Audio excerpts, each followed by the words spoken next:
Good evening, everyone. Today, I'm welcome you to introduce Mary that we're gonna be talking about the generative AI today. Thank As you. always, a warm welcome to everyone, and don't forget to support Ukrainian armed forces. And remember that even small contribution can make a huge difference. Over the years, we have grown together as a community with hosting more than 50 unique events and with 700 unique participants on it. And remember that your personal involvement made all of this happen.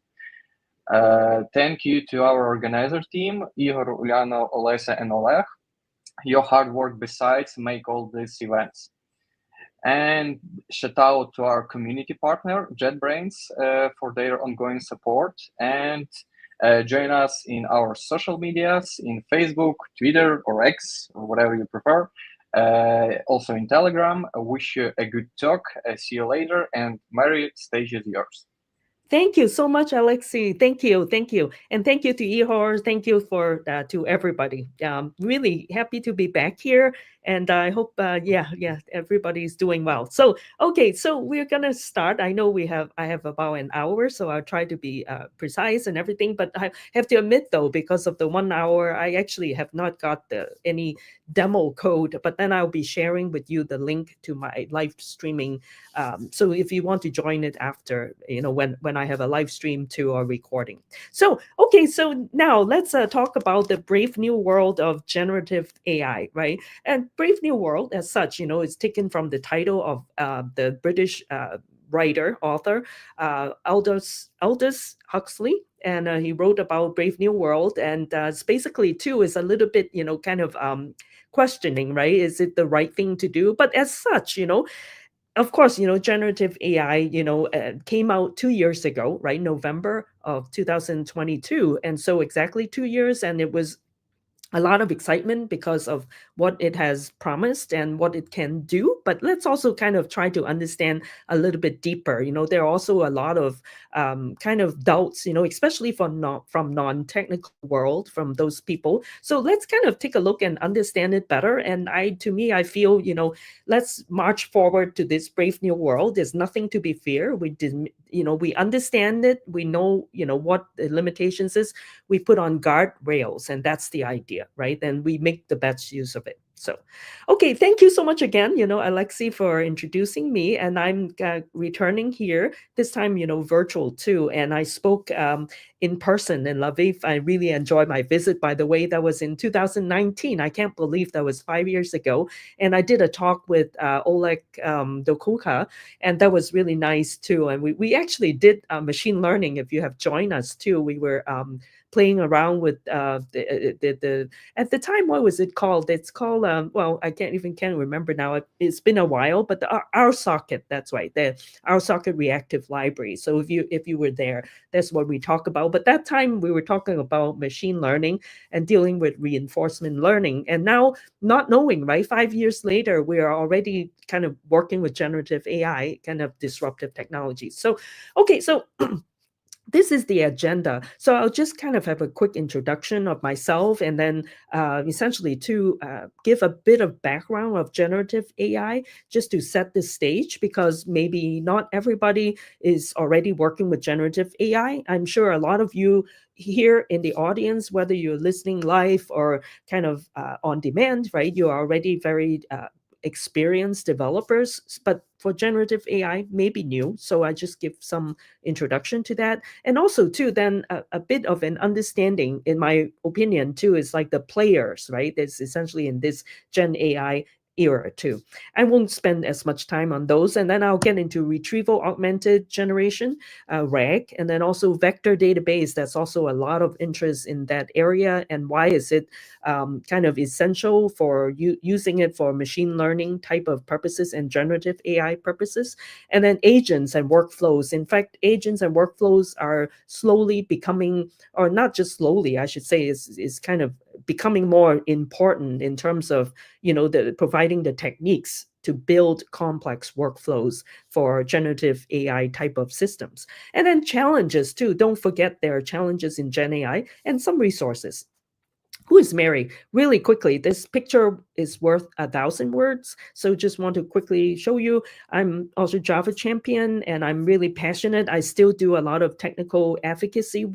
That's kind of where I kind of spend the past 6 years. And about 6 months ago, I joined my current company called Callibrity. And Callibrity is a US-based consulting firm. We have about 85, 86 developers too in our kind of in our consulting practice, and in different areas too. In fact, we actually have a member who's originally from Ukraine as well. His name is Victor. So anyway, I can, if you're interested too, I can have him kind of come to. I'm sure he would be. But anyway, Victor is amazing. So that's the company I'm with, Callibrity, and we do consulting. We're a lot of enterprise Java work, and also with .NET and some AI. Well, although I have to say I'm kind of joined them because we're starting this AI as a practice. Otherwise, too, we have user interface and DevOps, platform engineering, mobile, and also the enterprise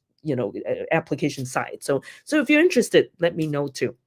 Okay, so that's about me. And I also am president of Chicago Java Users Group. I also help a meetup called AI Camp and also various AI community as well. So for me, I'm most interested in distributed systems, regardless of the discipline, so to speak. But AI to generative AI, all of these, we're still talking about coding, a lot of coding engineering work behind the scenes. So that's about me. But again, I'm like into these different areas now. Okay, so a very brief background, of generative AI. First of all, right, we know that AI has been kind of infused, into all fabrics of our lives. Meaning, I use the word infused because it's such, right? Infuse is not like, very obvious that something slapped onto your face kind of thing. But it's more like AI has become kind of in our everyday lives now. Just think of the fact that you have your cell phone, right? And it's already, for example, I'm using Pixel phone, so Android has already come out and say I have a choice of using Gemini, right? Their model, their generative AI functionality in there. And there are many things too. Now, on the left side, I have a kid, child eating like cake. It's more like I'm the consumer. I'm not there to make the cake, right?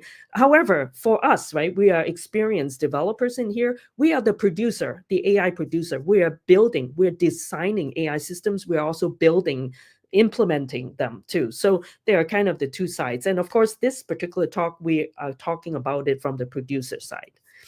Okay, so first two, let's take a look at the history. I won't spend too much time, but kind of think of this generative AI has come a long way too. When it first came out, AI, there wasn't even talk of that. It was more like, okay, in the 1930s, right, there was the golden age of science fiction. Like people were exploring this theme, through like books, and we were reading about, can machines think? For example, Alan Turing, the father of modern computing, from England, Alan Turing in 1950 had a book about can machines think, and then a lot of activities too. And these are just a small handful of the major works that was being done, within the past, even like less than 100 years ago too. There are lots of things, and I just wanted to point out too, perhaps because I work for IBM. Previous time when I came to Lviv, 2019, I was with IBM. So IBM, of course, also in kind of a pioneer in doing machine learning, artificial intelligence, and they actually had the Deep Blue machine. If you are into chess, then you probably are aware of it. It's a specialty built AI machine that can only play chess, but then it was making use of all of these supervised, unsupervised training too. And in fact, that Deep Blue in 1997 beat, the chess champion of the world at that time, Gary Kasparov, right? Beat him in chess. That was very interesting too. So again, there's a lot of excitement, not just for gaming, right? We're now talking about bringing AI into, doing real work, building useful systems that we can use, in enterprise kind of situation too. Okay, so after all, right, AI, and I have also actually heard some, Java developers too, their experience, and they're like, initially too, their reaction was, it's just one of those fancy things, we don't care. But the fact is, I feel, AI is everywhere now. So let's kind of get at least, right, if you're not interested in working on it, but understand what it is about. But essentially, it's about automation. So this actually is a diagram. If I kind of quickly describe it, right, on the left side is a more simplistic way of talking about AI. It mimics the intelligence and behavior of all things that are, human beings and any other living entities too. It's basically can do automation. It does things on behalf of living things. And basically, with that, we drill down to machine learning and also deep learning. So if you go to the right hand side, that gives a little bit more kind of detail level, granular level, although not the most granular.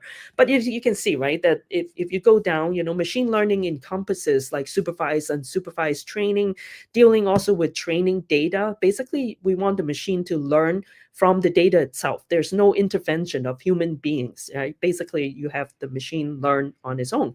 Now, the thing is, just by supervised, unsupervised training or reinforcement learning is not sufficient. So we get into the neural network kind of layer, in which neural networks is mimicking how the human brain works too. And it makes use of a lot of these theories and also how networking works. The network is basically how the neurons kind of communicate with one another. So it gets into that deep level, but that's also where the generative AI kind of sits, is in the deep learning, kind of the really core of it too. Gen AI, that's where it sits. And it's basically dealing with generative AI models. It can generate responses, right, based on pattern matching, based on queries, from the prompts too. So as such, it also makes use of Gen AI, especially because it is we're kind of recognizing natural languages, human language forms, and just think of the fact that before this, right, and we could not actually have any computer programs that can understand the command in human language forms. Right. Just think of even Java programming. If we wanted to a program to do something, we have to write it in such a way that is pretty specific. And let's say even a simple command line, if I write a Java program to do it, we have to pass in different parameters and then giving the exactly what are the parameters you have to describe, right? Like a whole things, whole strings like that, and you have to parse it and you have to identify the types and everything. However, with AI, with generative AI, is that there's no need to worry about that. It's basically completely will be human language form.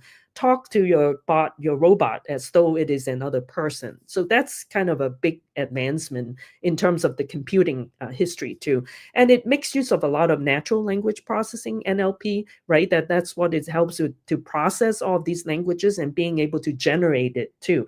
All of these NLP is a core kind of piece of this generative AI kind of revolution.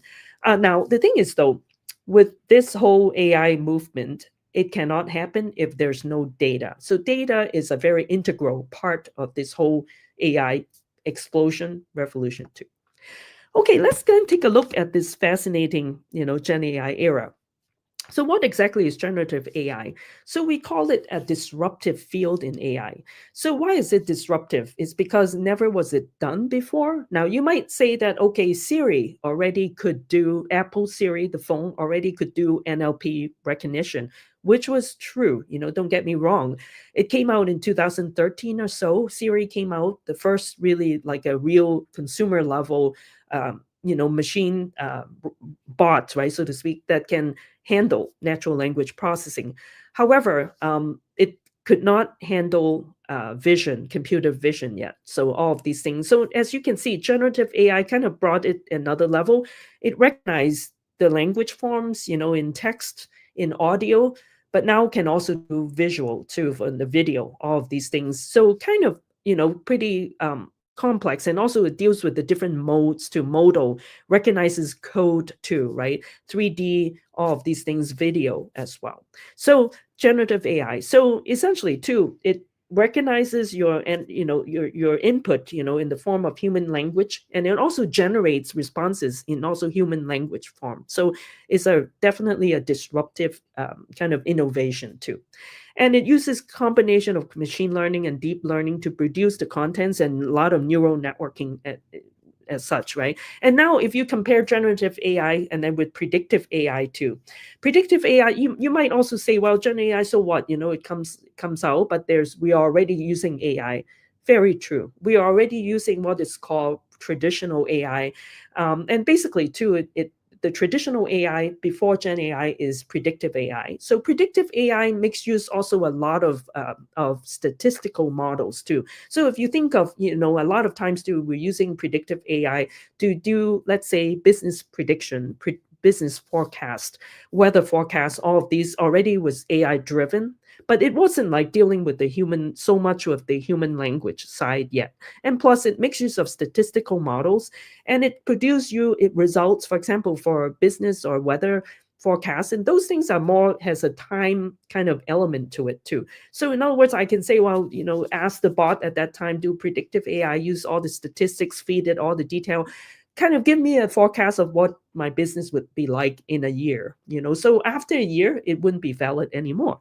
Or kind of doing marketing forecasts or weather forecasts, right? And weather forecasts, I can say predict the weather in a year, but a year has gone by, then it won't no longer need it. So that's the thing about generative AI.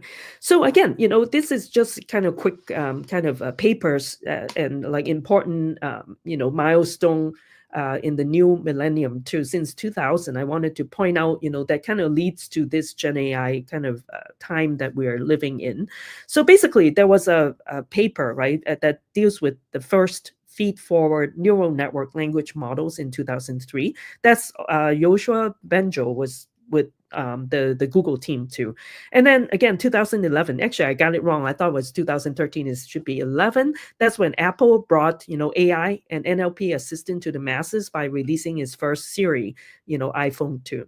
2013, that's when also Google researchers, they created the word to vec. I wanted to point out about this because it is a technique for natural language processing that uses a neural network to learn like word associations from a large set of texts. Word to vec forms the basis of a lot of the vector database techniques. So that's kind of an important milestone too. And then also then 2017, there's another major paper called the Transformer. And if you are been following about this, and there's a famous tagline that says, attention is all you need. That's where that paper has that tagline that comes that comes from it is called the Transformer. Okay, so now let's then take a look at the generative models. These are models that are specific for the Gen AI kind of evolution that we live in right now. So I wanted to point out, right, OpenAI, first and foremost, everybody knows them now in the whole AI world, and it's essentially a company that's kind of funded by multiple kind of large companies, for example, like Tesla too, right? Elon Musk, all of these, and also Microsoft, for example, they are in it too. And there's GPT 3.5, and that's actually the most famous one that came out in November 22. And then, of course, soon after that was GPT 4.0, and now we're actually 4.0, I should say. And then there's also GPT 4.0 and the 4.0 mini as well. And not only that, there's the O1 and O1 mini as well that's also being developed. And essentially, those newer models, they are not just dealing with artificial intelligence, AI, but they are trying to incorporate artificial general intelligence. So that's AGI. It's also another kind of a branch within the whole AI thing that actually would handle true human reasoning as well. So that's kind of the breakthrough I think the OpenAI is trying to do, and a lot of institutions that are specializing in this branch of AI that are trying to do is to incorporate true intelligence and reasoning to it too. Okay, so then the rest too, I'm just laying them out here for your reference too. And of course, the Llama families from Meta or Facebook, right? They are open source libraries. And then Codex too is essentially the model behind Google, actually not Google, I'm sorry, GitHub Copilot, right? The coding one specific. And Whisper is basically the audio one, and also from OpenAI. And then Midjourney is interesting. Midjourney, Dolly, Stable Diffusion, these are image to text, text to image models that came out. I'm sure a lot of us are also using it when we need some images. We can go and have have it generate images for us. And then there are other, there are many other models, but among whom is Mistral, for example. Mistral has 7B, which is considered a SLM, a small language model, and 7B, right? That one. And they have some really true large language models too. You basically, if they are SLM, you can actually run them locally on your machine as well. And then there's also Cohere, Command R. Anthropic has Claude. And then also too, over here, I put a question mark in BERT, right? So BERT, essentially, I actually didn't even have Gemini. I should have done it too. Of course, there was BART, from Google, but the predecessor of BART was BERT, and that's actually stands for bidirectional encoded representational transformer. It's more of a transformer, doesn't really have the generative side. So some people were telling me they are not true generative models, which is true. It has only primarily the transformer side, but it's significant enough. It's kind of what you call president, before, the current generative AI models too is pretty significant from Google too. Okay, then there are also generative AI apps, right, that actually are making use of these models behind the scenes. But these, people were laughing at me when I said Salesforce. But anyway, I just wanted to point out all of these AIs, they are using all of these generative models behind the scenes. I'm sure if you are writing generative apps, you are using one of those models before. But here I actually have said Gemini. Gemini is also the Google's model as well as their Google app platform to the Google platform, as you can tell. They're multimodal of these things, and ChatGPT, for example. So this is just a very small handful. So when it comes to generative AI too, we have to also understand there are different modality. So when it first came out, it was primarily text to text, right? You are generating a prompt, you want it to do something, you kind of like have it in human language form and ask for something as a prompt, and it comes back, right? The LLM does all its work, comes back, you get the response, and we kind of package it up, the generative side, and give you back the response in text. However, as we all know, that's not enough. So then it's basically two image, right? Text to image, image to text, and all these things. And not only that, there's image to video, video to image, and all of these different, like the multimodal, the modality is actually what makes generative AI even more powerful, being able to handle data in different formats too. And there's code, and there's also three-dimensional data, audio, all of these things. And as we can see, right, for example, OpenAI has this model called Sora. It's basically the video to text and text to video. Image, as I mentioned about image to text, the stable diffusion is the very first one that kind of comes out with text to image and image to text. And then it inspired DALL-E, Midjourney. And audio is like Whisper, or Code has Codex, and also 3D. So also too, basically about LLMs, right? We just want to step things up, I want to call it. And basically beyond the hype. A lot of hype came out, oh, it can do all these things. But if you kind of think clearly, the LLMs is actually very specific. It looks like a monster because it has ingested a lot of data that we have fed to it, right? All these models, and large, they call it machine learning terms, is corpus of data, right? That it has. But the thing is, too, it's very limited, too, because we are feeding it all the information, and then it's training, refine a lot of refinement, and finally the LLM is ready. But think of it though, the LLM itself is a runtime, but it doesn't have memory. So let's say if we're not using, let's say, a library such as LangChain, or in Java, LangChain 4J, or some kind of library to help it to remember things, it cannot retain any context. So if you kind of ask an LLM, it's a one-shot deal, right? You kind of ask it some question and it answer you. And then next time subsequently, you ask another question and say, hey, can you tell me more? The LLM will come back and say, what? I don't know what you're asking, because it doesn't have memory. I guess unless you write another code program using a LangChain 4J, for example, and then helps you to keep track of this context, or using a vector database to remember things, LLM doesn't have it. Not only that, too, LLM, the processing, too, is very non-deterministic, too. So it's getting probabilistic results, too. So meaning if you're trying to ask it a prompt, the same prompt, you ask the same LLMs, could give you back different answers on different trials too. I think we all experience that. So it's kind of a bit of a fuzzy logic thing, right? And not only that too, it's opaque, meaning that you can't add any attributes to its answers too. You answer back, you can't tag it or something like that, I guess, unless if you use some external help, using a vector database to help with that. It can't do it. And not only that, it's very expensive. We all know if you need to train an LLMs, we're using a lot of GPUs to do it. And not only that, even with many GPUs, it will take weeks to do it too. So it's very, very limiting if you kind of think of it. As powerful as it is, it's also very limiting. Now, the thing is though, we live in a very complex world. So if we try to just use this, okay, good enough, write me an essay, compose a song for me, design a suit for me, it can do its job very well.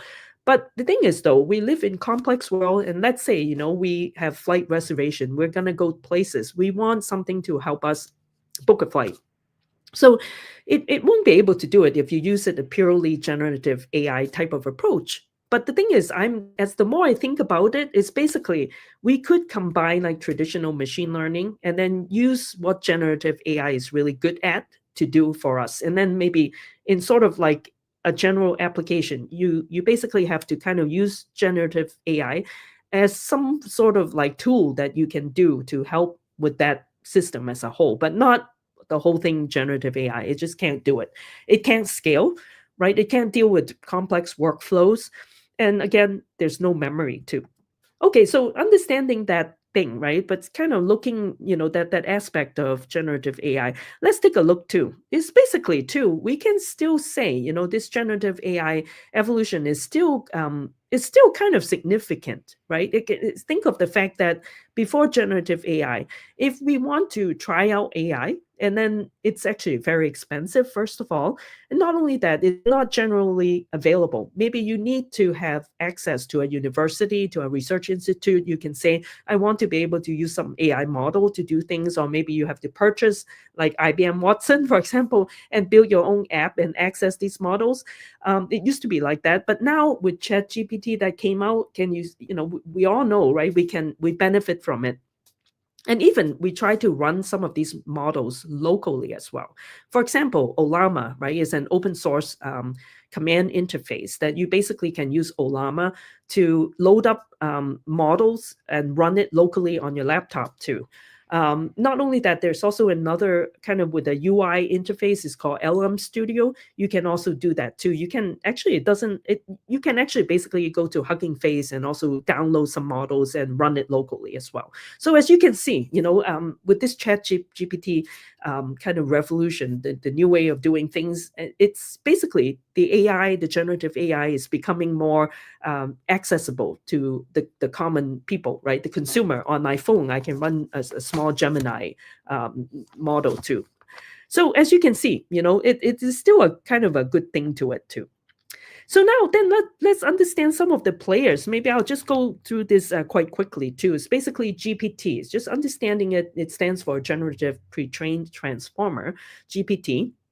And again, this GPT takes prompts in natural human language as input, and it does all the pattern matching. We might think that, okay, it is doing like searches, but essentially too, it's doing pattern matching and then making predictions. So basically you are kind of passing in a lot of information. It's basically convert them into tokens, and basically on these tokens, and of course it is called what is called like different models have different magic secret sauce, and then it figure out the answers for you, making predictions for you. So we kind of look at it like searchers. Yes, it is doing searches, but a lot of pattern matching and some secret sauce to it too. So essentially it answers questions for the prompts, and it produces content such as writing an essays, a blog post, a new computer program, and all of these things. pretty impressive, I do have to say. Now, GPT started showing up around 2018, so about 6 years ago. And basically, it came out, right? There was an open AI had a new paper in 2018 called GPT. And since it came out too, it became kind of sped up, right? And there's GPT-2 in 2019. And not to say then very soon, 2022 already, GPT 3.5, that's really groundbreaking at that point.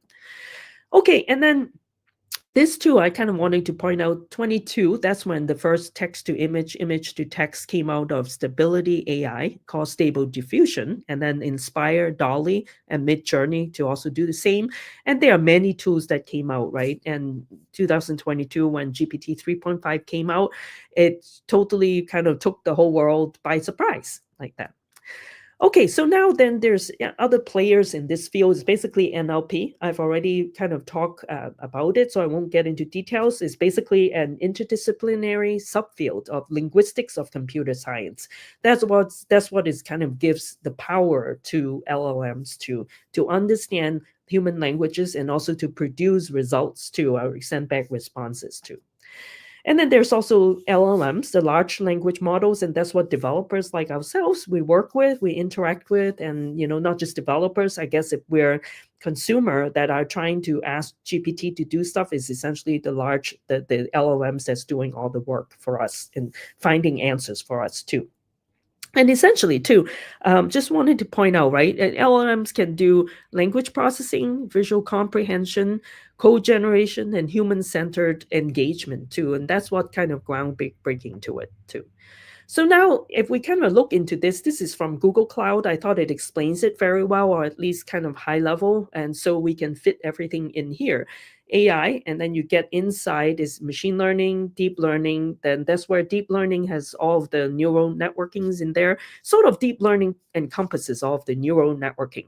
Generative AI is kind of a topic within the deep learning space, and then Gen AI deals with image gen, LLMs, and also videos too. And here actually didn't take into account those, and audio, 3Ds, and code generation, all of these things too. And then it makes heavy use of NLP, natural language processing, and the data science part too. Okay, so now how can I work with LLMs? It's basically, and I do have to say machine learning is still very much dominated by Python libraries, because that's how I think a lot of the data scientists kind of start working with. And there's no denying that there are lots of very complex machine learning libraries. They are primarily in Python too. However, just because they are in Python doesn't mean we cannot work with it. And nowadays, as we know too, GraalVM can actually work with multiple languages too, right? For example, in the Java world. So just wanted to highlight LangChain. I think first and foremost seems to be one of the most commonly used or recognized Python-based libraries. It also has JavaScript and TypeScript to it.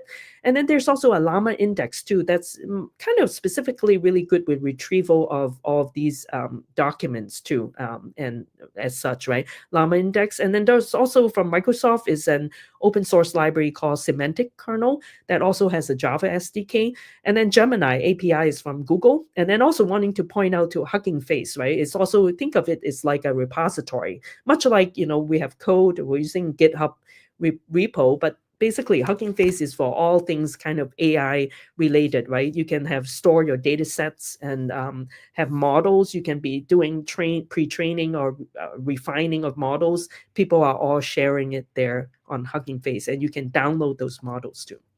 And then now this is CoffeeJUG meetup. So wanting to share with you any kind of Java-based API frameworks. LangChain 4J is basically, kind of take kind of the same spirit with LangChain, but it's 4J for Java. So as we all know, but they are independent, not the same as LangChain. And then as I mentioned too, Microsoft has Semantic Kernel, is an open source library that Microsoft has shared, and it also has Java SDK. And then also Spring too comes out with Spring AI as well. Spring AI has also kind of good LangChain 4J. And then there's also JLlama. I'm wanting to point out too. I worked for a company called DataStax previously, and they have Apache Cassandra. And so they actually the chief architect there, Jake, and he kind of did this as more of a playground at first, and basically as Java interface to Llama C is in C too. So he has done that, and it also you can work with a few models too. I'm not sure how much upgrade he has done so far, but a year ago you can actually use GPT-2 and use some of the Llama models too, and BERT as well. And then there's also another library called JVector. It's also from the founder of DataStax 2, Jonathan, and he did this. Is essentially help with it works well with project.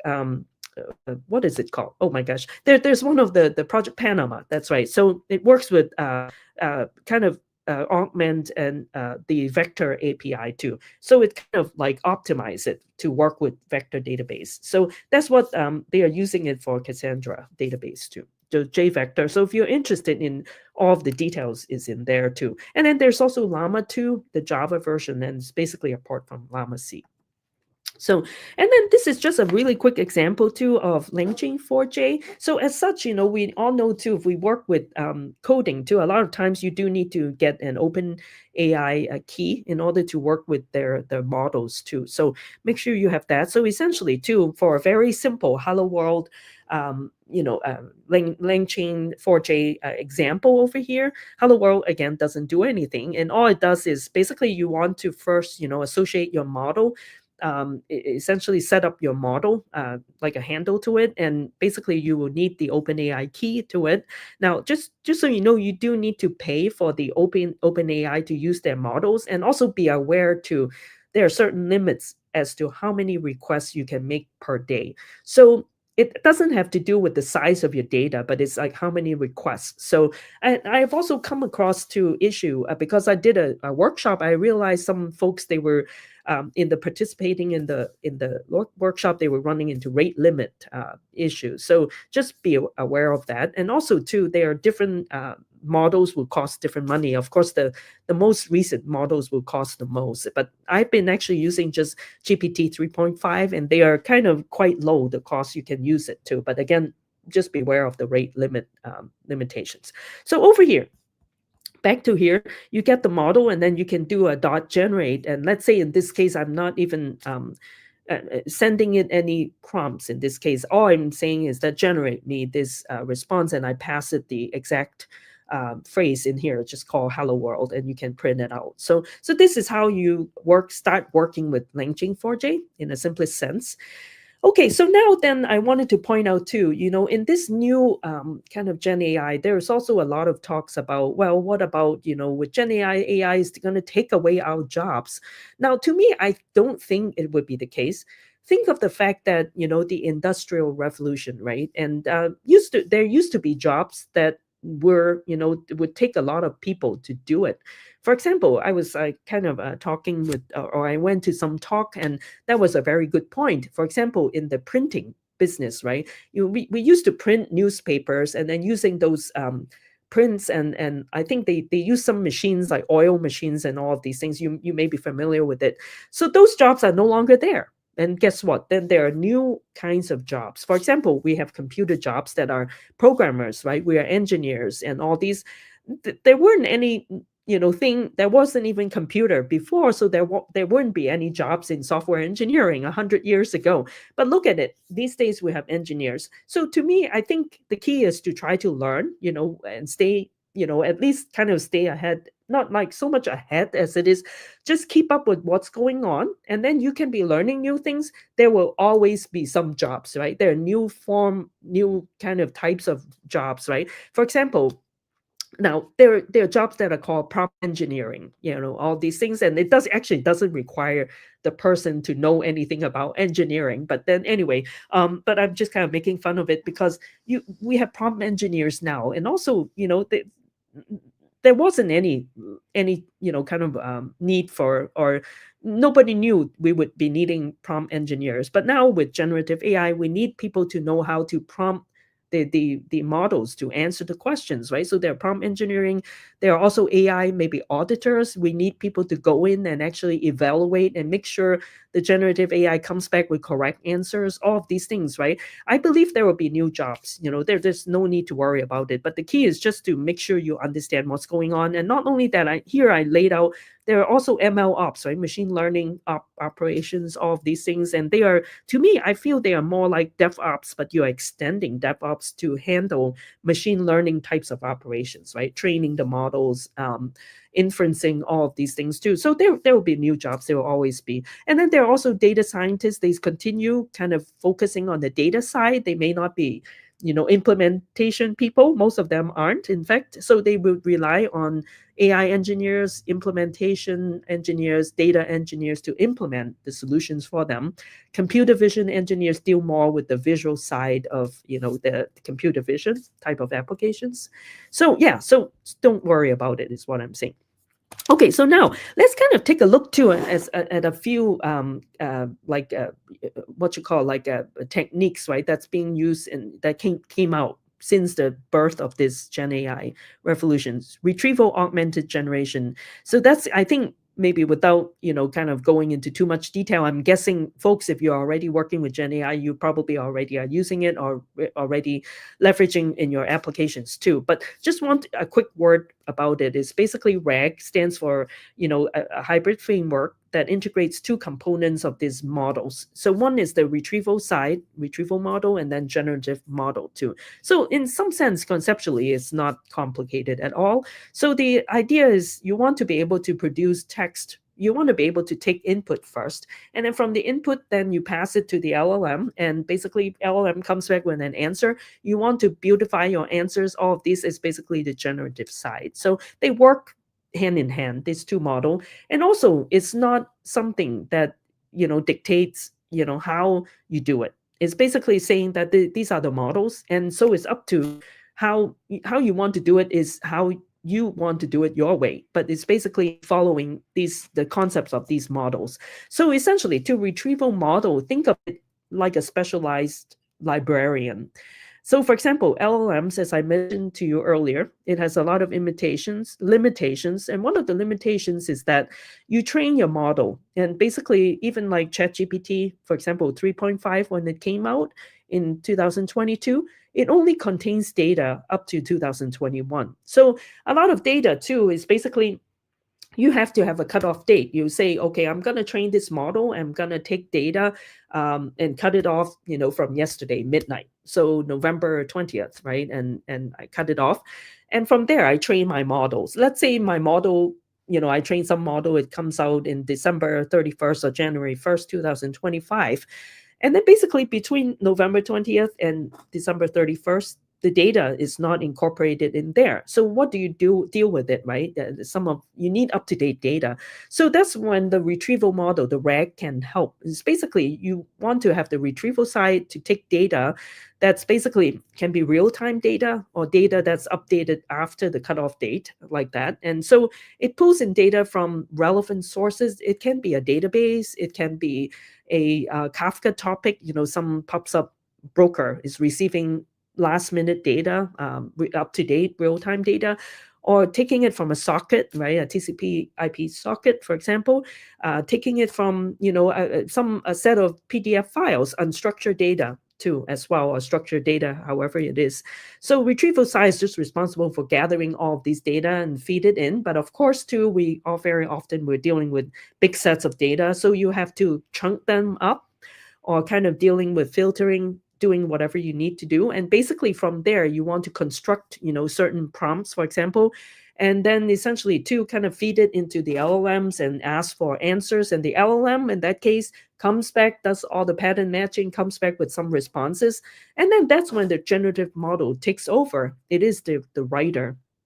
It's basically will craft up the answers for you and essentially embellish all your data and comes up with very nice answers. So let's say, I'm here to prompt, I need to write an article. And so I ask my LLM, please write, this blog article for me, let's say about, Java collection or something. So it comes back, it does all the things, LLM looked up all the information, gets all the stuff comes back, and the writer, the generative model, will then beautify the answers. And that's when, we kind of amazed by it too. Those are the kind of strengths of Gen AI, that it can do quite well. But of course, it can do well, but you make sure you also validate that it is indeed correct, because it can be wrong too, because of the non-deterministic nature of it.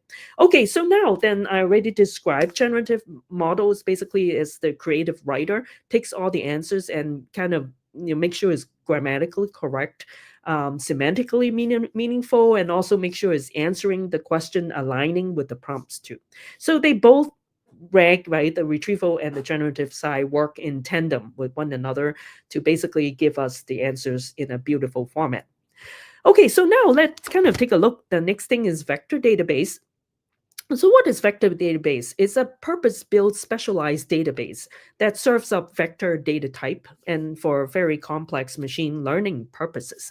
So you may be asking, well, what are these, complex data types? So essentially, too, we have to kind of understand the dimensions of data. So really quickly, kind of describe, right? In machine learning kind of way of handling data, as opposed to what we're more used to in traditional way of processing, in which we dealt mostly with single dimension of data, meaning that we used to be doing things is 1 = 1 kind of scenario, or something is equal a certain way, kind of think of it more like single dimension. But in a machine learning kind of atmosphere, right, I should say, it's basically we're handling data in multiple formats. So for example, if you're searching for kind of like some data, let's say a cat that comes in, you want to search for some answers that's closest in meaning to a cat. So that's what like machine learning. Now, again, I'm using a very simplified kind of example. So a lot of machine learning is basically take all the data, and it needs to label all the data and also categorize it, right? That's a large part of the traditional machine learning type of activities. You need to categorize it. Now, again, this is a simple way. There are many things too. And when you train a model, you have to set the temperature and all of these things, right? For example. So, for example, I'm looking at a whole set of data. I have to categorize all of the data. And essentially, too, then from there, I need to store them. So vector database will come in play. It's basically, it will store the data, and it also kind of store its dimension too. So the reason I'm bringing up is that, as an example, is that we're talking about data in different dimensions, because you can be looking at data, a cat and a dog will kind of, most likely the dog is closer to cat because it is of the same category as animals, like that, right? So that's why it is important that vector database is kind of becoming the thing, to help with machine learning, because now we are looking at data. We need to store the data in multi-dimensional format. Now, all of these techniques behind the scenes, if you are a mathematics person, you're familiar with linear algebra, making use of matrix mathematics calculations, and that's what essentially it is resting upon. This is how vector database works, right? How do you do searches, all of these things. So anyway, how is it expressed in computer science is basically the data will get converted. Let's say I have a string of data. I need to convert it into what is called embeddings. So embeddings are essentially numerical representations of the data, of multidimensional data that can be stored in vector database. And it's essentially too an automatic feature engineering. And then there are techniques that are being used too. Here, I'm just quoting one example. The approximate nearest neighbor, ANN, is a very common technique that's used for searching for answers. If you're kind of have some search strings that comes in, you're making use of ANN. There are also other techniques such as the hierarchical network software, or HNSF. Well, actually, I should have listed here, but anyway, if you kind of look too, you'll find that there are also other techniques, but they essentially are dealing with, working with the math, the Euclidean, if you're like a math person, you understand linear algebra, that can be using Euclidean proximity kind of thing, and cosine similarities or dot matrix product, all of these things. So that's kind of in a nutshell, that's what it uses. So if I want to explain to you now, right, using some diagram, let's say I have two dimension, a normalized vector. And over here, right, V1 is a query that comes in that gets translated to this vector embedding, and it's kind of sits, if it's two-dimensional, that's how it looks like on this two-dimensional graph. And then basically too, I already have data in red, V2 and V3, and obviously V1 comes in, then V2 will come back as the closest in proximity to what I'm looking for. So it's making use of, how close they are, how, essentially too on the plane, essentially this angle, right, between the two is closest, right?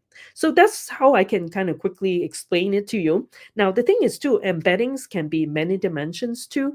OpenAI embeddings are 1536 dimensions for the GPT 3.5, but I think now they are 16,000 for the 4.0 and above too, then much more kind of higher in dimensions too. And so this is just an example, kind of theoretically. So if you want to look at a real case, right, I was explaining a cat and a dog. The purple query could come in as cat, and basically the dog will get returned because the dog is closer to the cat in this two-dimensional space. Okay, so now we live in a very complex world as such, so then you may be wondering, well, that's kind of simple enough. So how does it handle very complex data? So essentially, too, if you look at it, it's basically highly complex math. That's actually they making use of different layers too. And that's how it's kind of able to calculate how close, the set of data is related to one another. Now, you don't have to worry about it, I'm sure, but the thing is, it's good to know that that's the kind of you feel confident about the kind of techniques being used behind it. And also too, using vector math and searches, they are super fast too. They are optimized to kind of do that type of work. So vectors is basically a new type of data supported in a lot of established vector database. And for example, like Pinecone is one of them from, and then also open source like VV8, PG Vector, and Milvus too. So this is kind of just an example. Open source, they have Milvus, or PG Vector is an extension of Postgres. And to me, I find it to be quite kind of natural and easy to use, PG Vector. And then PG Vector has gotten better too. Initially too, they wasn't using the approximate nearest neighbor, but now it is the newer version. And then Chroma too is another also quite easy to use, kind of simpler kind of vector database. And then Fast came from Meta, and also Quadrant too. Quadrant is, I think, making use of Dart, if I don't remember it incorrectly. And then also Weaviate too. These are just a few examples of kind of quite popular and quite proven kind of vector database, open source. And then what are vector embeddings being used for? So as you can, now that you understand, vector embeddings can also be not just used for searches. And basically searches, you can rank all of the, all of this queries by query string. You can search, get a set of results, and how close they are to the query string can be ranked too. And then it can also be used for clustering, using for, like e-commerce scenarios for product recommendations, anomaly detection, diversity measurement, and classification too. So these are just some of the example usages of vector embeddings too. Now, the thing is with traditional database in AI, so think of the fact that you can still, nobody is stopping us from using the normal relational database, but those are not, as you can see, right, they are dealing with more scalar data type, like single dimension. So you can imagine if you need to be, if you want to be using traditional database, you will do a lot more work to make that happen, to store the multiple dimensions of your data set. So that's why we recommend using vector database to handle complex machine learning data. And this actually is just a diagram explaining a GenAI apps too. How does it relate to one another? You can be storing the vector data as embeddings into your database, and then LLMs will come in and search for it, sends back the data, all of these things too. So okay, so now, like the last part of this talk is basically quickly, I'll touch upon agents because I have actually another talk that deals more with focusing on agents too. But I wanted to point out, right, as such, LLMs are complex, yes, but they are limited in their capability. So we want to do complex kind of workflow scenario. We want to kind of explore using agents to help us.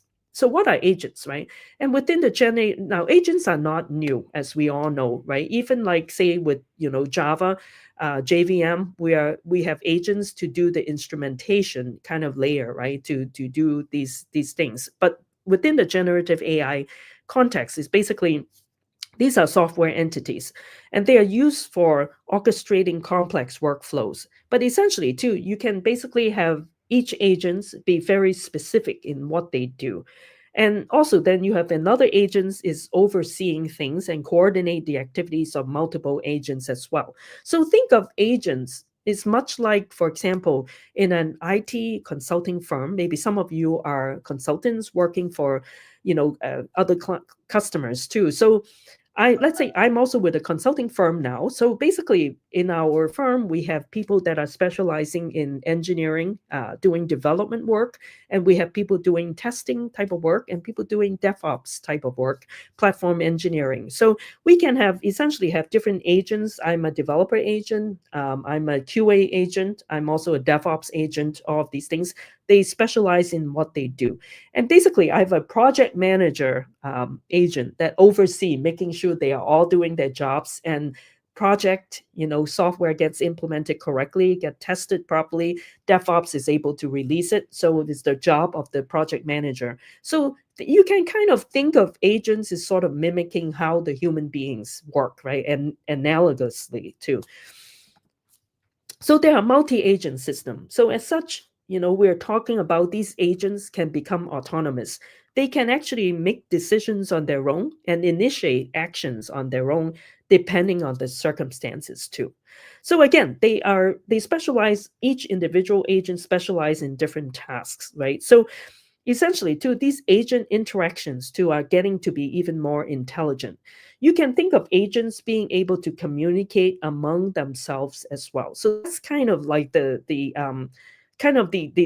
innovation part too. No longer are agents passive. It's basically you can have an agent that can react to situations. If let's say a coder agent, I don't know how to do my stuff, I can actually reach out to another coder agent and ask that agent help me, kind of like that, and the other one will supply me with the answer.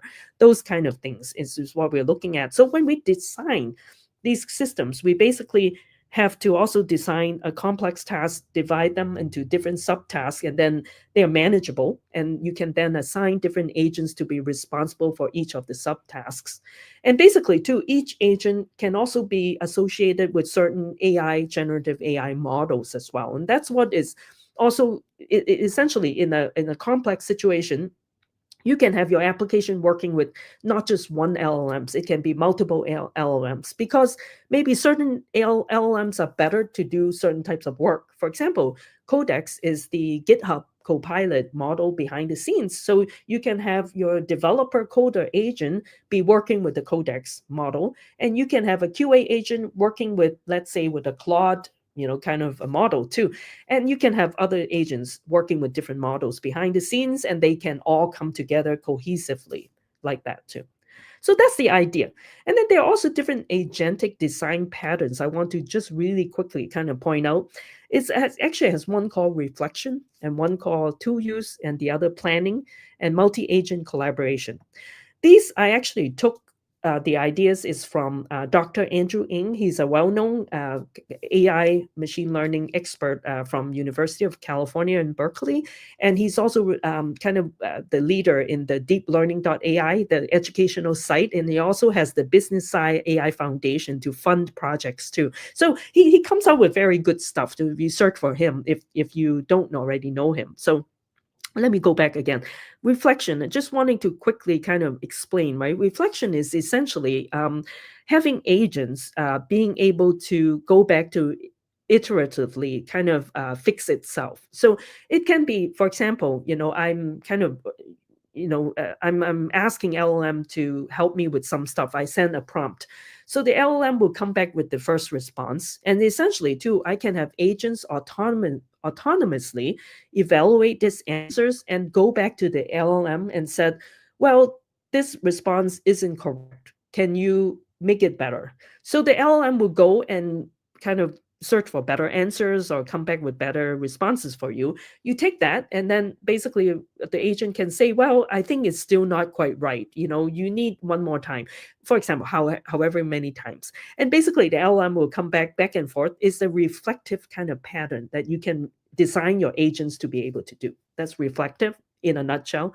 And then there's also another pattern is called tool use. So basically, what happened is that sometimes your agents is acting on behalf of you, asking the LLM to do some work, but let's say it doesn't come back with any satisfactory answer, or it just doesn't know. So we want to be able to give hint to the agents. So we can kind of set it up so that tool use is essentially basically telling the agent, if you can't get an answer, go to this website and search for the answers. Basically giving it hint, right? Giving a website, giving a URL, whatever it is, and tell the agent, if you don't have answers, go back, go search over here, like that. So and just based on the papers that Dr. Andrew Ng has kind of reported, he was saying that in his research organization, they said reflection and tool use agents are actually quite good. They can do their job quite pretty good so far. And then there's also the third agent design pattern is called planning. So that's a little bit different. It's basically you can a typical example is, let's say, right, I'll give the LLM, I'll just say the agent would say, given a picture of a boy riding a bicycle, and then said that, I want you to generate another image, but with a girl riding a bicycle. But I don't tell the agent what to do, right? So it's basically have the agent itself figure out all of these details himself. And it has to figure out what is a girl, where do I get the answers, all of these things. So all of these steps, we're letting the agents be autonomously kind of figured that out. That's called planning. And again, based on Dr. Andrew Ng, the paper that I read is that like a few months back in the summer, he was saying that the using planning, this design approach, the agents isn't as good as that yet. So I think it's got probably still a ways to go to have agents be truly autonomous in that sense, right? Planning out all the steps that needs to be done. But that's kind of something getting to be better and better. And then the fourth agentic design is called multi-agent collaboration. And this actually is basically, as I described to you, is like an IT consulting projects. We have different agents responsible for different parts of all the systems. And it could be a developer agent, QA agent, DevOps agent, and maybe like a project management kind of overseeing thing. And essentially, too, these multi-agent, they are all working in sync with another. They don't choke each other. They don't fight all of these things. But anyway, but that's the idea. So let me kind of go back to here. In here is, well, this is kind of an example I got from this library called Crew AI, Python multi-agentic library. And it has a tool use agent too. But as you can see, tool use is basically we're telling agents to be able to reach out to another, to delegate work or ask questions like that. And then the process that define how agents will work together, how tasks will be assigned and interact with one another, all of these things. And then tasks are individual kind of tasks, and they can override agent tool with specific ones, right? And all of these things. So it's actually quite interesting. That's tool use. And this particular one is a multi-agentic collaboration. And I've given you this link to deeplearning.ai, and that's where Dr. Andrew Ng kind of explained this in the nice article too. So it's kind of like explaining this particular example, and it's in fact it is in GitHub too. The code it's like a game that you can play and test out this concept of multi-agentic collaboration. So you can reference this article and look for the GitHub link from there too, and give it a try. Maybe clone the repository or fork it and try different things out too. Okay, so now just before I end, these are examples of a few multi-agentic libraries, and AutoGen is from Microsoft, is open source, and Crew AI is the one that I share with you. Now, AutoGen from Microsoft is more of a conversational type of style of multi-agentic approach. And then Crew AI is more about a role play. So this is kind of interesting. They have different characteristics, how you do this multi-agentic flow. And then there's also LangGraph. Now, as such, it comes from LangChain, and it's basically makes use of graph theory too. So it's a little bit, I believe, still haven't used this one, but I believe too from my review is that it says because it involves with graph theory, it's a little bit more complex in some sense than the other ones. And then there's also AutoGPT and other ones too that you can try them out. All right, so before I end, let's discuss some of the challenges, right? As we all know, hallucinations is first and foremost a big issue in generative AI, although the issue isn't as kind of severe as it used to be, right? So, just kind of quick examples for you. It's interesting too. When I was trying out that J Llama earlier, when I shared with you the Java library from my previous company from Jake, in fact, you can use that and run it locally and run the GPT-2, an older model, right, before GPT 3.5. And it's very interesting. You can try that out too. It's basically, when I first got a hold of that, I said, okay, let me run some things. And I asked, the GPT-2 and ask it like, who is this country singer, right? Who is, find the answers for me. And it's funny, the hallucinations come back is that at the time, right, the LLM, the GPT-2 did not have the answer. And instead of telling me, sorry, I don't have the answer, it came back swearing at me and said, what, and all these. And I'm like, wow, how exciting. It came back and swearing, kind of using like not very professional languages, and was kind of funny. But give it some try. But of course, in real life scenario, if you are dealing with real financial applications, don't ever let that happen, right? That's not good. And also too, there are ethical concerns that we need to worry about, right? Sometimes, okay, I can take kind of foul language, but the thing is though, what about, right? Somebody could be asking the LLM, how do I make a bomb or something, right? So those are kind of ethical issues, moral issues. And there can also be, unbeknownst to us, people could be using it for kind of bad use, negative usages too. So there's no regulations overseeing it. So just be very careful with how we kind of use these models essentially. And of course, there are also problems of real-time data, which I already talked about. We can use RAG pattern to kind of help and kind of mitigate that kind of issue. And then also, too, the current LLM usages are not really ready for production. It's all based on fuzzy logic. It's all non-deterministic. So it really doesn't do a good job yet. And of course, scalability, security concerns, all these issues are there. So be very careful. And one last thing too, not that it is the last thing, there could be other issues too, but one important things to be aware of is the sustainability. Don't forget that LLMs uses when you train it, it uses a lot of energy, a lot of GPUs. So it's very energy intensive too. It's an energy hog, right? And not eco-friendly at all. So just be aware of that. And I think again, the GPUs are getting better, like Nvidia coming out with very efficient chips, no doubt. But still, the fact is there are also reports of you using a regular Google search, for example, to search for answers and compare it with using an LLM, the LLM actually costs at least 10 times more. And this is a data I got from a Red Hat person when I spoke at a conference back in August too. They were just saying that, there are evidence too when they do tests. It just uses more energy. So, but I think, problem is going to slowly go away, but just be aware of it too.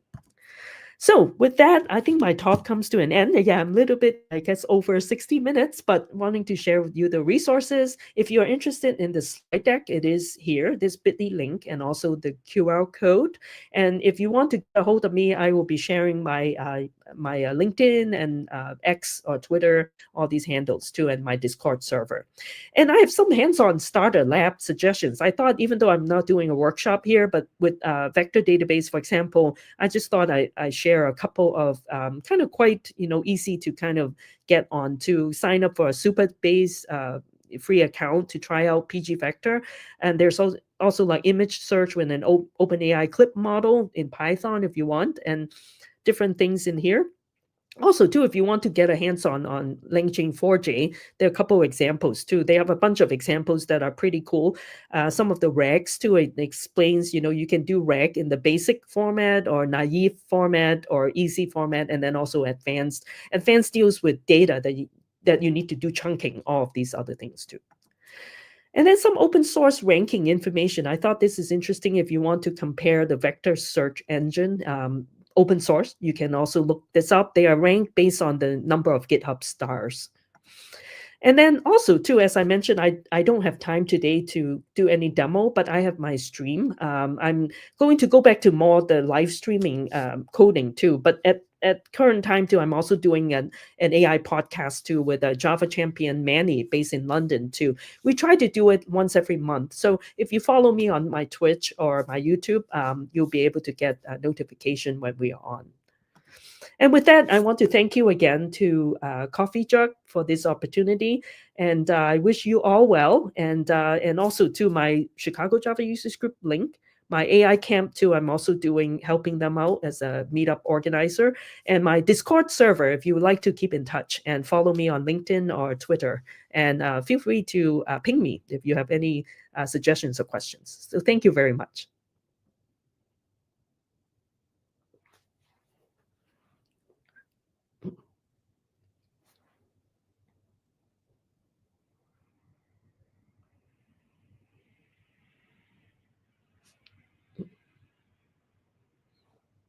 Oh, sorry. I'm now kind of going back to the answers.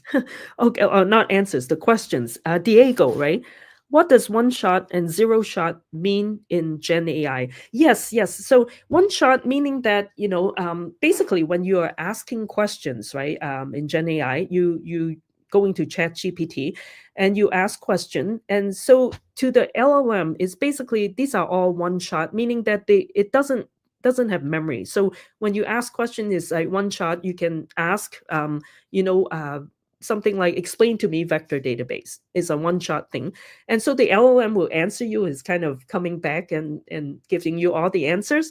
But let's say if you say you want to ask another questions that's kind of related to it, maybe from the answers you can say it talks about dimensional data, so you can say, well, what is dimension data, explain to me more. So basically the LLM would not be able to figure it out that you are asking him consecutively, another question. But actually, I do have to say to right now, though, with the way, if you're using ChatGPT or any other LLM kind of chat interface, it actually maintains that context too, which I'm kind of pretty impressed. But however, if you're kind of saying that you write some code, you're asking LLM, is all one shot basically. So it doesn't keep track of your sequence of questions that it doesn't know, and that's what like essentially one shot is. Yeah. So yeah.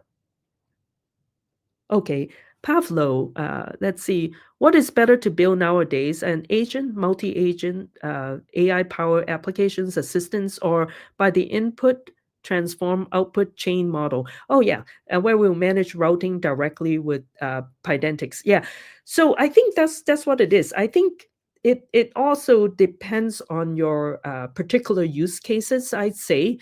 Now, the thing is though, I feel with agents is that you probably will have more control, as I mentioned to you briefly, right? And then the talk is about agents.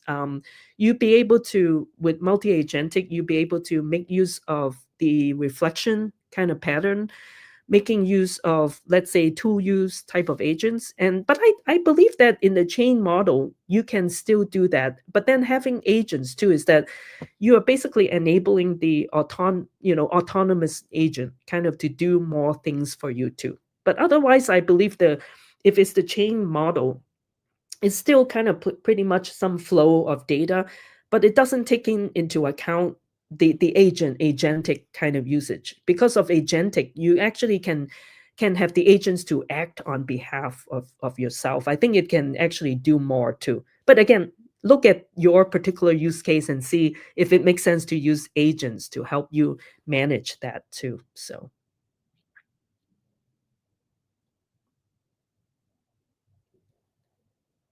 oh, Diego, thank you. Are there LLMs with public API that can support web search for data retrieval similar to how Bing Copilot does it? I actually I believe so, right?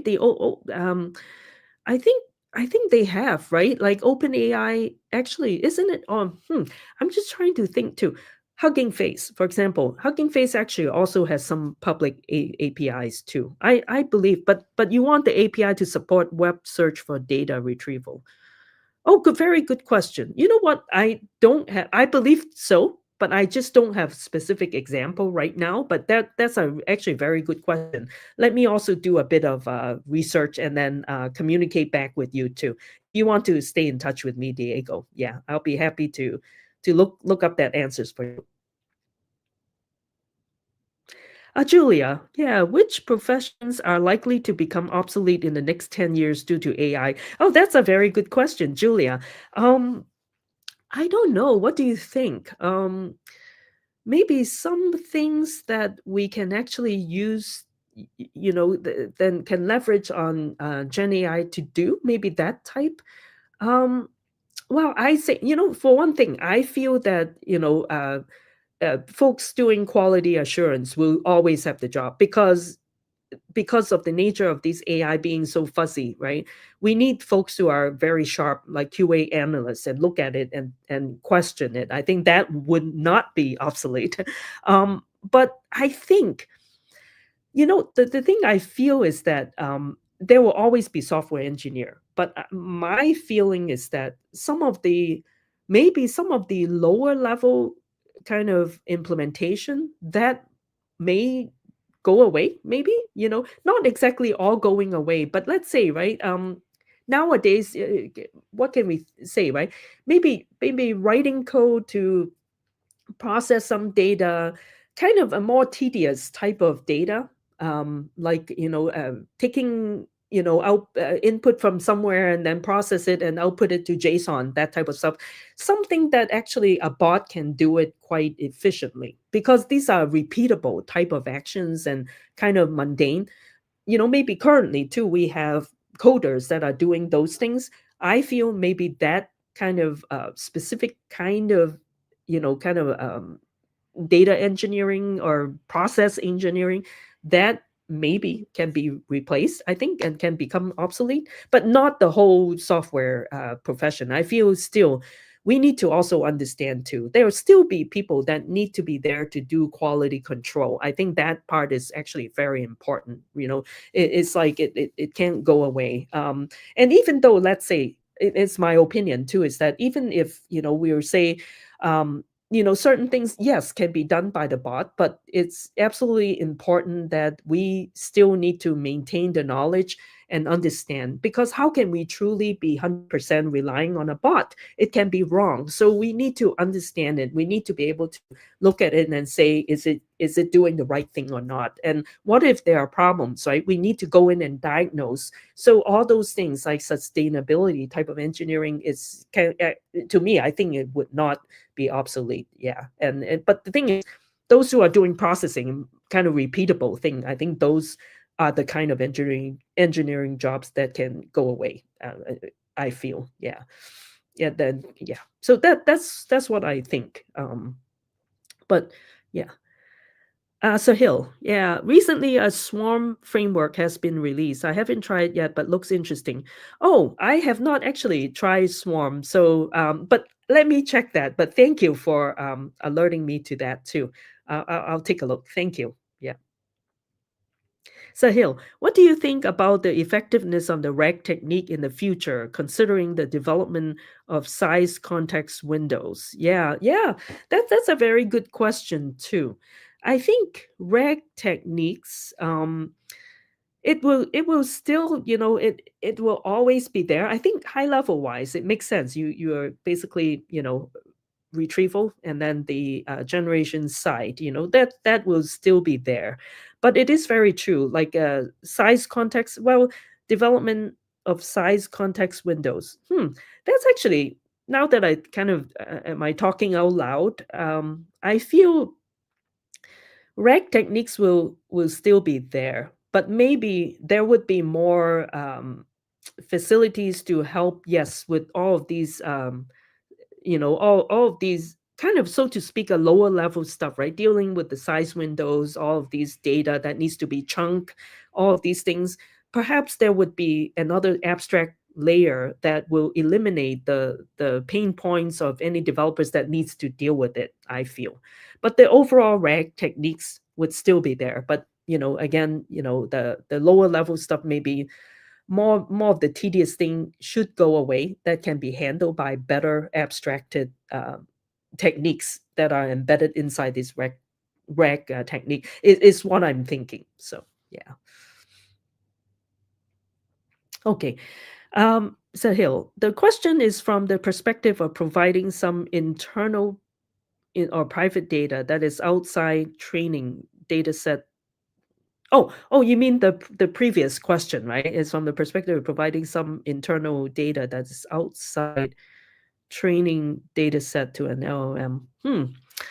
Okay, so maybe it's just a comment, right? For the previous yeah, then let me think about it. Yeah. Um yeah. That is okay, thank you. Okay, Sahil, thank you. What component of the AI domain should be improved the most to improve agents' autonomy? Um let me think. Uh well, you ask good question, but I need to think about this one. Yeah. Um, hmm. I think. Well, let me think about this. Yeah. You may be like talking about could be the model. Right. Um,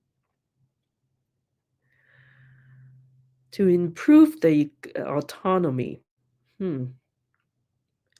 Maybe could be the model side. To me though, I think as I mentioned, I think now I think of it, I don't know how AGI, if it actually will be successful, right? The artificial general intelligence.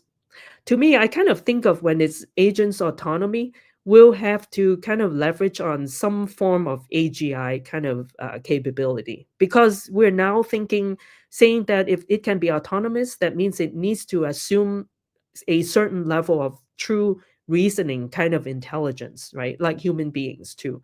So I feel that perhaps if it qualifies as an answer for your question, that would be more like an AGI type of development that needs to happen, and to help with the agents being able to do better job, let's say even of planning, right? So essentially it's basically even what I'm thinking is that as us using Gen AI type of functionality, I need to do the prompts. I need to make sure my prompts is asking the right question. But to me, I feel that human beings were still kind of kind of limited, right, in our reasoning. And I'm not saying that we need to get AI to be smarter than us, but I think AI can be used to help us, right, to augment sometimes if we forget things or we can't think of things. I think AI should be used for that than it is to outpower us. But it should be smart enough to be able to remind us, right? Doing some things are not in control, but really figure some of these, to think ahead, to predict ahead, or kind of guess what we need. So let's say, I know I need to get something done, but I don't know what all the steps are. So I think the agent ought to be able to figure all of those steps out without overpowering us, is what I'm thinking. So, to a certain extent, is the AGI side I feel needs to be improved to be able to enable an agent to become a little smarter, but not smarter than us, but smarter so that they can remind us, right? Yeah, that's what I'm thinking. So, did I answer your question? Okay, Sahil?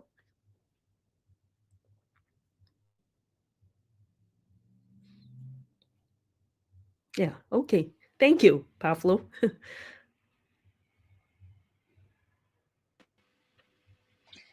Okay, thank you guys for your questions, for your great questions, and thank you to you, Mary, for Thank such you. a great talk. Thank Yeah, you. we finally meet meet you on CoffeeJUG. It's been a while from your last visit on CoffeeJUG, Yeah. so it's a really pleasure to us.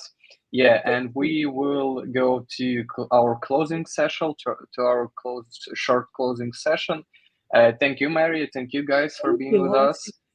Uh, yeah, thank you to our community partner JetBrains, and join us in our social medias, Facebook, Twitter, or X, and in Telegram.